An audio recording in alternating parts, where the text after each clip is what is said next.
Hey guys, today's Powersport review is going to be looking at the Articat T660 Turbo. Fun, reliable, and powerful machine. The T660 featured an MSRP of $9,500 US in 2004. Came standard with heated grips, electric start, and heated thumb wheels.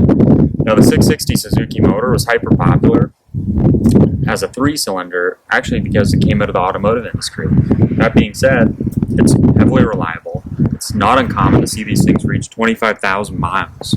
And with the turbocharger, it boasts 110 horsepower, which is a big deal. It's a quick sled with great fuel economy, great power output. We're also very, like I said, well known for reliability.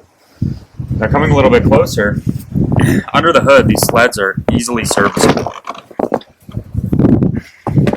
You have your turbocharger here, your intercooler here, but all of it is very visible. You can see all of these. You're never going to blow a tube or intercooler piping without knowing. You have your O2 sensor on the back of the turbo, but your exhaust is all exposed. They're very easy to work on. Same with your battery. It's not buried like we see with some of the skidoos, older sleds and older skidoos from this generation where it's underneath an airbox. Your belt is right here. The belt cover, sometimes these get a little wonky, but it's not that big of a deal. It's very easy. Your clutches are obviously both right underneath the belt cover and very, very easy to change if you blow a belt. Your plug's naturally under there. All of this is very easy to work on. Now an issue that these sleds have is if you look at the turbocharger here, when you close the hood, it's right underneath the headlights. So often, and we can see on this one, that the headlight here is melted a bit. So what guys will often do is they'll put a turbo blanket on or some sort of heat wrap just to protect their headlights from getting moisture let in. It's a very common issue and just something to keep an eye out for if you're looking for one of these models. Now remember, these cats need regular oil changes, just like a vehicle. The filter is accessible at the front of the motor. Now another thing to be very aware of when you're shopping for these cats is who's riding it. Your reverse gear, which it does have a gear, unlike some of the skidoos on the market, is right by your right knee. So the issue with that is if you're all bundled up in all your snowsuit and everything like that, you're in a bit of a tizzy, and you knock it with your knee, it's just like slamming it right in the forward at a high RPM. It'll damage your gearbox. So you got to be really careful with these cats. Just with that, rarely happens, but it's definitely something to be aware of. Now here, same as most snowmobiles on the market, you have your heated grips and your heated thumb throttle.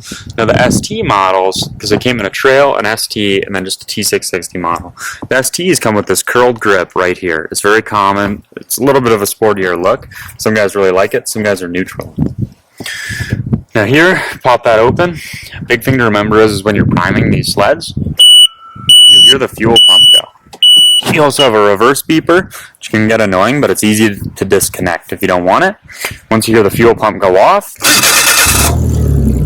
just like that, it starts right up. These engines are very quiet. You don't smell like two-stroke oil. Very easy to work on, and they sound great. Now these, typically you'll see them with these mirrors, which are great for touring and trail riding. Now when we move further back on the snowmobile, I'll turn this off just for sound, but as we move further back on the snowmobile, we realize that it has a 121-inch crack, which is very reasonable, very general purpose. Very good for all-around riding. It has Articat's fast track rear suspension, which is popular, and the AWS front suspension. Again, very popular suspension systems. You can tell the control arms and the front suspension is very iconic to Articat. You've probably seen it in some of their other ZR chassis. The gauge cluster is sporty. That's as well very, very common on these cats. They'll run very similar clusters. We get that big white gauge. Goes all the way up to 160. If you can get there, good on you. This one has this bag, the windshield bag. This is not standard with these cats. You want to run 91 on it, of course. These seats are very easy to find as well. If you're looking at used models, they're very common because you can get them from a lot of different cats. And yeah, and that's the T660.